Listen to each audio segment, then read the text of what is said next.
Okay. Good morning, everyone. Thank you for attending our pre-proposal meeting for the Market Study and Economic Development Strategy RFP. I just wanted to go over a few things about the contract itself, and then I'm going to turn it over to Natalie, who's going to talk about the content. So just a reminder that we are due on November 2nd by 11 a.m. Or I'm sorry, at 11 a.m., no later. And I will be receiving one complete electronic copy of the proposals. So I encourage you to not send an email with it at 10:58, just in case it takes a while for the file to load and to the email to come through to me. So be sure to give yourselves plenty of time, because anything coming in after then will not be accepted, even if you sent it earlier. So again, plan ahead, plan accordingly. Like I said, everything's due November 2nd. After this pre-proposal meeting, we'll be addressing any questions, anything that comes up in an addendum that will be out no later than the end of the week. You do have till the 26th to continue to ask any questions, but we will be putting an addendum out with questions that have come in and questions on this webinar, like I said, by the end of the week. I think that's all I have for you. Natalie is going to now take over and talk about the RFP content in itself, and she's going to let you know how to ask any questions that we can answer at the end. So it's all yours, Natalie. Thank you so much, Gina, and welcome everyone. Happy Wednesday. It is Wednesday, right? At least I hope it is. Then we're all in the right place. So for our discussion today, and I'm going to share my screen so that you can see the brief presentation that we're going to make for today. So just give me 1 second. Okay. All right, I believe everyone can see my screen. I'm going to just make it a little bit bigger for me. All right, so yes, we just went over a brief overview of the solicitation process, and I'm sure if you have questions again about that, we can answer it at the end. And we're going to just do a brief background, history, mission and goals of our department, and then I'm going to highlight a few areas of the RFP that you may have questions about before opening it up for Q&A with you all. And of course, I do encourage you to utilize the Q&A icon at the bottom of your screen for this webinar, or also using the chat function. We will read the questions aloud, but please stay muted throughout. So let's get started.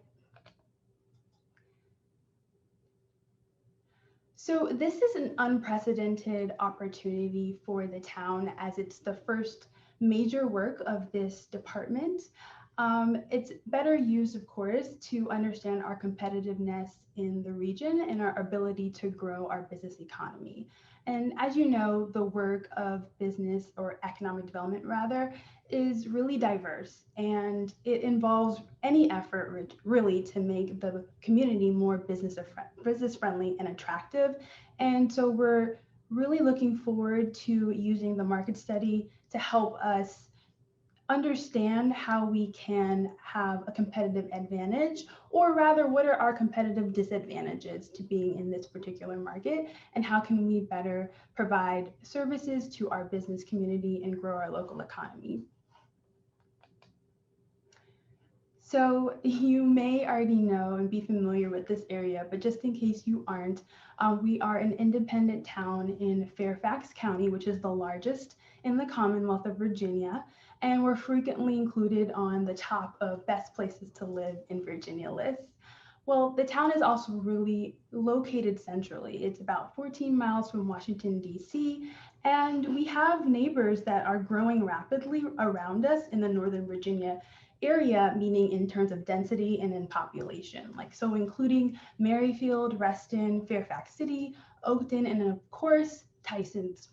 So Vienna is also primarily residential. It's single family home dominated in this location, but as a community, we're really looking to grow our businesses, and we want to really consider our commercial areas, and we want to make sure that we're diversifying in those locations as well.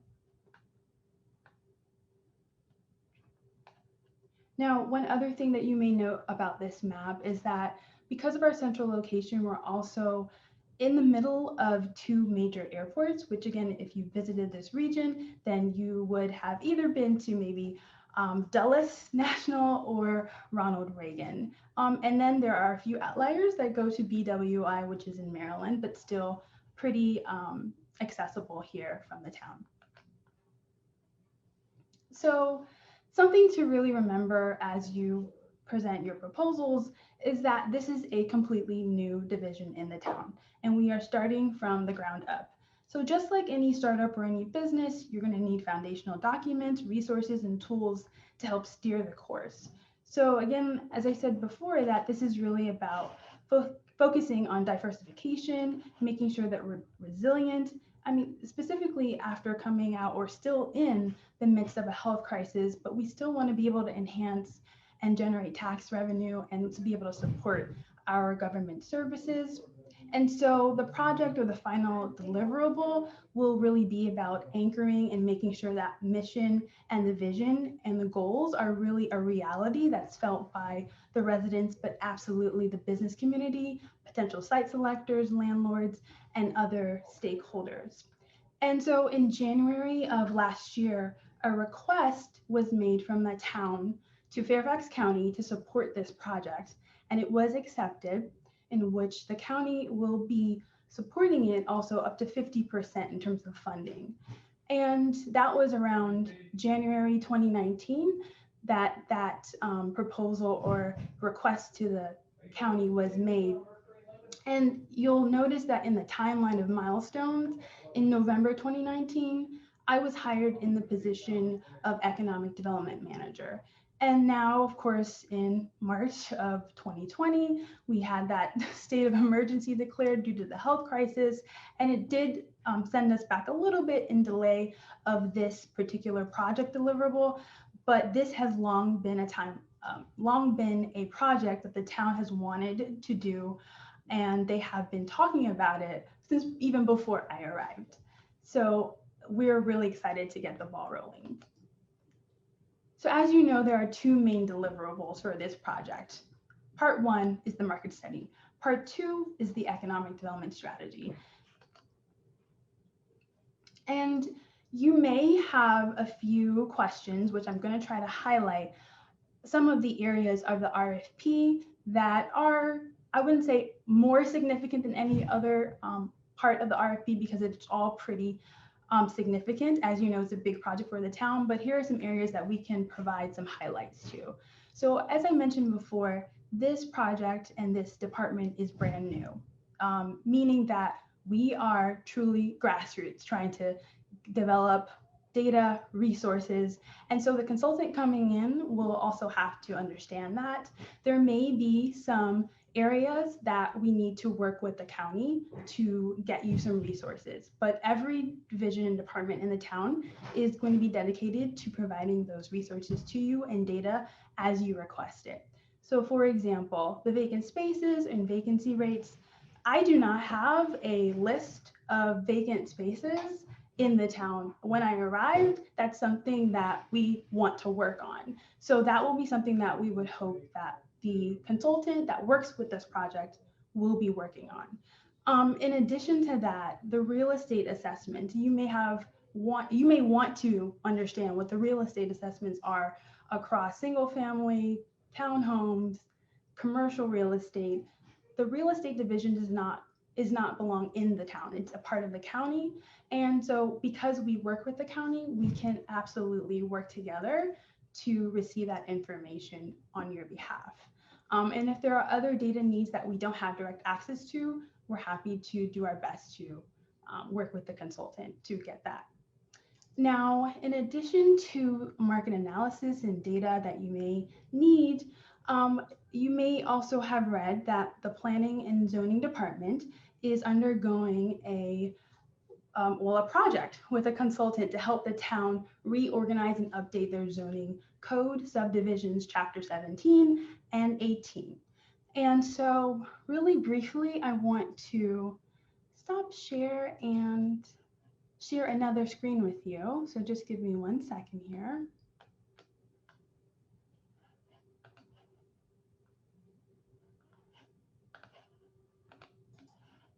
Just going to open up a website that will help us elaborate a little bit more on this topic. Aha, there it is. Okay. So right now, Planning and Zoning is working with a consultant that started in July 2020. The project is going to take about 18 months. And in the RFP for the Planning and Zoning RFP, rather, they did say that the Economic Development Department would be potentially working with a consultant to do a market study and an economic development strategy. And they have asked that their consultant works closely with the consultant that is chosen for this project. What we mean by working with is that additionally, you'll just be sharing information where necessary to inform the projects. So for example, when we get started with a consultant, it would be probably prudent to have a meeting that has the team for the zoning code and the team for the market study and economic development strategy to meet to discuss methodologies, the process, just kind of do a kickoff of how do we intend to go about doing this work and what areas are important to them and what areas are important to us. And I think over the course of completing this particular RFP, we would have maybe 1 or 2 midpoint check-ins just to see where we are and to stay connected. That's essentially it. I am happy to walk through, or if there are more meetings that are needed to make sure that we have cohesion, we can make it work. But that's essentially what that means. We want to make sure that the information that's relevant is shared amongst the consultants so that the town both has a zoning code update that takes into consideration the economic development goals and initiatives, because you know as well as I do that any zoning code is going to have a huge impact on the value of the economic development division, department, or whatever, and how well they're able to execute the goals that the town would like to have. So it is very important that we have that great communication. I am on the website that the project for the planning and zoning team has put together. If you want information about what is going on currently with the zoning code update, this is the website to go to. It's public. It's called codecreateviennava.gov. And this is where the zoning code and subdivision ordinance updates will take place. It is the place where they have chosen to do their online engagement. And you can see where they've had past meetings. Actually, the first and third Fridays of the month, they have decided to do open webinars for the community. Mostly the first one is focused on residential. The third one of the month is focused on commercial. So you are free to join those and understand a little bit more about what's going on. This is where it is. And the team that's leading it in terms of staff team, they're all here and you can connect with them via this email address. Okay, I'm going to stop share of that screen and go back to our slide. So give me 1 moment to pull that up, please. Okay.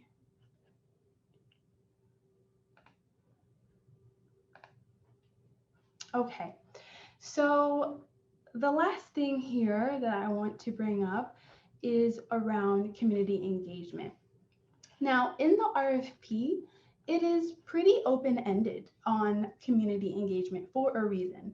We definitely want to see what ideas that the consultants have in terms of engaging our business community and relevant stakeholders on these topics. Now, I am absolutely sure that whomever we pick in terms of what will be relevant to us is understanding your experience doing market studies and economic development strategies. So in your previous experiences, what stakeholder groups have you worked with? What do you recommend now that we're in a health crisis? How do you perceive that we can connect with them? What are some interesting and safe, socially distant ways to do that? That would be something that would be appropriate for the proposal. So it's fine if you don't know the name of specific this community group. We're happy to help list out which groups in the community are priority for us, but there are general stakeholder groups that are common to this process. What are they? Pull them out, and how can we engage them? And we can engage them primarily through, in person, but socially distant. How is it? What about webinars? What about Zoom? There's multiple ways to do that. So please list that. I don't believe I have any other slides other than the question and answer one. So we can stop share. Sorry, let me stop share here. And we can begin to have our question and answer. And let me start with what I can see from the question and answer screen. What are your specific high priority stakeholders? So like I said, I don't have to run through the list of all the stakeholder groups because there are several community groups, right, in the town. But I would say think about the business community, because this one is primarily focused on how do we enhance our businesses. So, and we're a town, we have a town council. So do we engage them? What about landlords, tenants, So I'm thinking just in general, being able to think about those stakeholder groups that are within the economic development world. Then I'm going to answer the next question. Would it be possible to get a list of the consultants? Yes. After this presentation, we will have a list of the attendees, and we will share that information with everyone, including the recording for today's presentation. It will be available via audio, and it will also be available via video. Although you guys don't need to see me again, just use audio. It's perfectly fine. What is the anticipated start and end date of this project? So we anticipate going, and maybe this is a question, actually, I'm not going to answer it. This is a question better for our procurement officer. Gina, how can we answer this question? So the anticipated start date right now, based on the timeline that we have for the proposals coming back, giving us time to review them, rank them, do interviews, and then you add in the holidays in there. I believe we're looking at going to council in early January. So it would be no sooner than January, mid-January, before things got started. Okay, perfect. And in terms of how long, I personally anticipate that this is a 6 to 8 month process, if not shorter. We just want substantive work. So as long as the work is done, the end. We did not put an end date in the RFP, I don't believe. So that is where I personally fall onto this, the answer to this question. Assuming the timeline of the zoning update work with CalFE zoning will follow through 2021, yes, can we tie an outreach and engagement process with Code Create Vienna? I am so excited that you asked that. Yes. So yesterday I actually was speaking to my colleague in the planning and zoning office that is overseeing the community engagement process with the consultant. And we did talk about ways for us to bridge the gap, to work together so that there isn't engagement fatigue. So they're still in the stages of basically deciding which dates, what specifically do they want to do. So there's still time to engage and figure out how to merge. And that's why those conversations in the beginning, the kickoff with our consultant, or my consultant, can I say that, and planning and zoning consultant is going to be important because we need to tie in where necessary.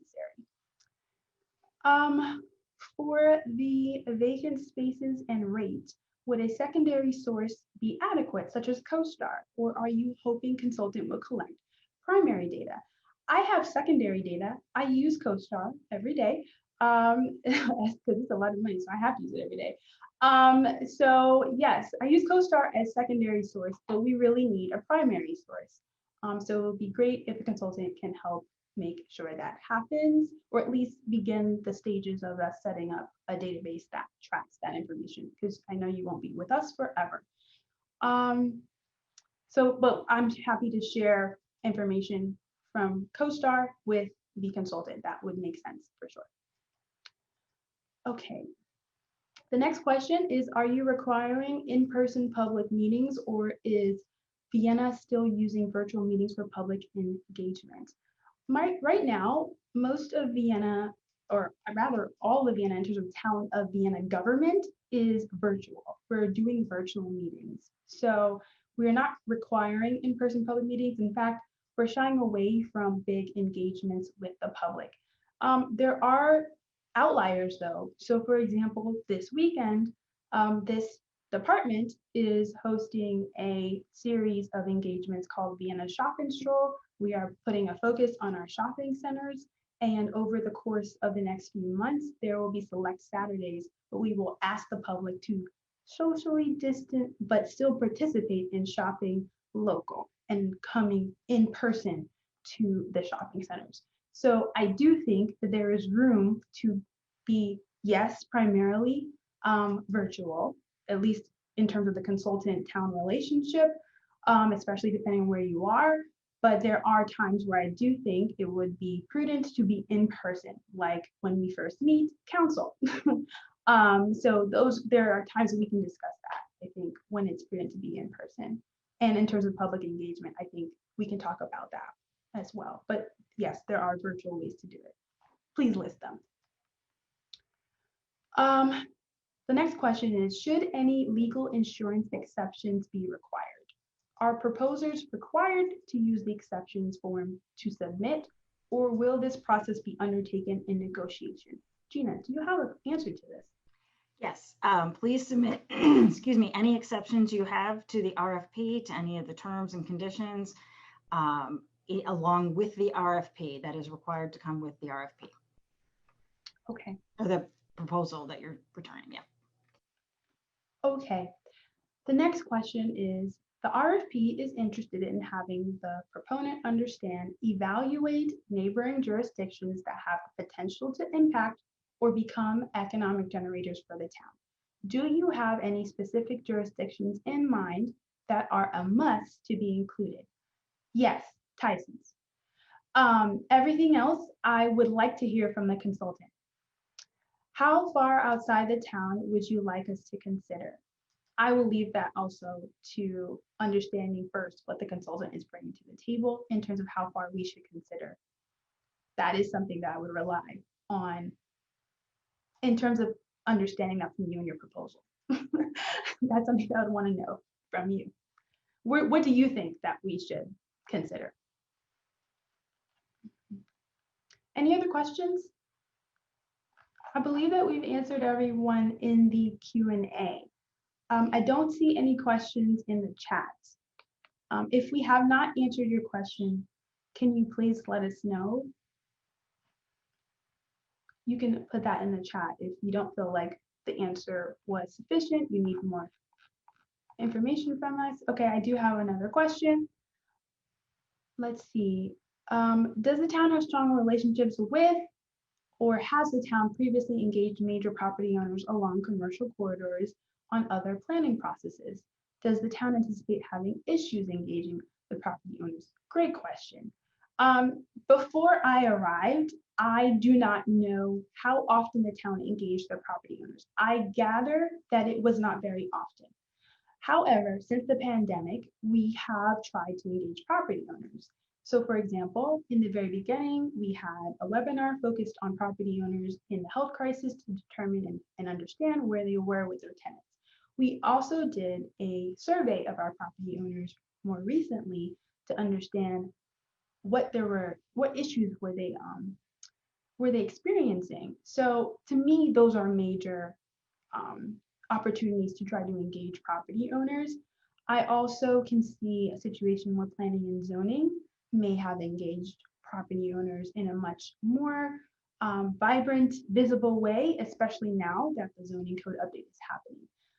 But like I said, before I arrived, I'm not aware of a very strong relationship there. So I do think that there will be room to say, we want to engage you. Please let us know how you feel about the next 3-5 years, or even right now about the town. Oh, also one other thing I want to note is that some of I think I just talked about the Vienna Shop and Stroll series. We are engaging property owners to conduct that series. So I am trying as much as possible through this department to re-engage them in different ways that benefit them and their bottom line. And I think, so I think over the last 10, how long have I been there? 11 months, that we have tried to engage property owners as much as possible. Okay, to what extent does the town coordinate, collaborate on economic development strategy with the county? I would say we don't, because we just got here, and we do not collaborate directly with economic development strategy. So one thing that you should know is Fairfax County EDA, Economic Development Authority, is a private-public partnership separate from the county, but the economic development director of that authority was my former boss. So I do have a direct relationship with him. And economic development, of course, in terms of how we collaborate with the county, I think we have started to move forward in a direction where we are collaborating more. For example, we just did a RISE grant with the county, and that is through the County Economic Initiatives Office, not the Economic Development Authority. So the Economic Initiatives Office is run from the county level, and we did work with them on a grant. Is that economic development strategy? Not to me, but it is a sign that if we do want to align, I think that they would be willing and able to help us. I've also reached out to the EDA, Economic Development Authority, when I first arrived to get some resources to talk about understanding the workforce or to understand what data do they have. But what I've understood is that the town is kind of on their own in assessing their boundaries. The county looks at things from a very macro level, where we really want to look at things from a micro level often. And so sometimes the data does not completely fit that. So that's just something to know. Any other questions?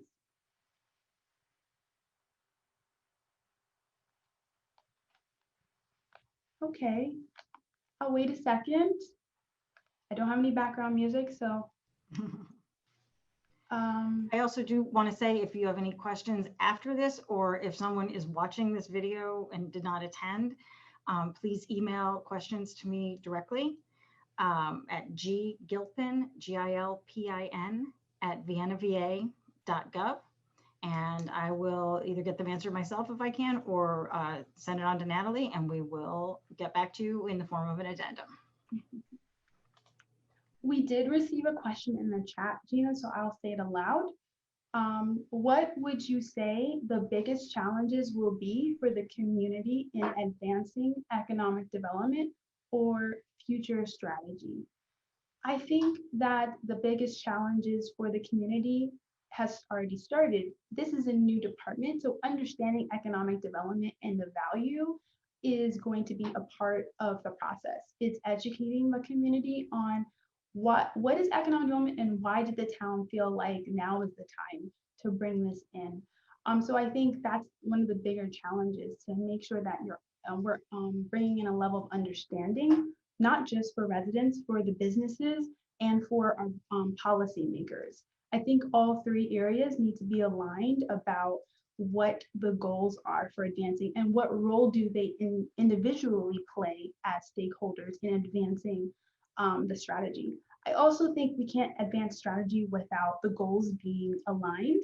And I think finding alignment will also be one of the challenges, but I think that's why we start with education first. What is it? And I've tried to do that since I've been here, but I think it would also help the market study specifically, in my mind, will be able to be a marker to help facilitate the education of the community. And then we can talk about how we reach those goals. Any other questions? It's hard because I can't see you all right now, but Gina, I don't see any other questions in the Q&A. And I don't see any other questions in the chat that you and I have. I see one. Oh, I'm sorry. That's the one you just read. Okay. Sorry. I had it covered up with my Q&A. No worries. Okay. Well, Gina, do we have anything else for I think the that's it. attendees? Thank you all for attending. Yes, we will upload all the necessary documents to the website. And of course, you ask for attendee list. You'll get the presentation, and you'll also have access to this recording. And thank you very much. I look forward to maybe meeting some of you in the future. Thank you.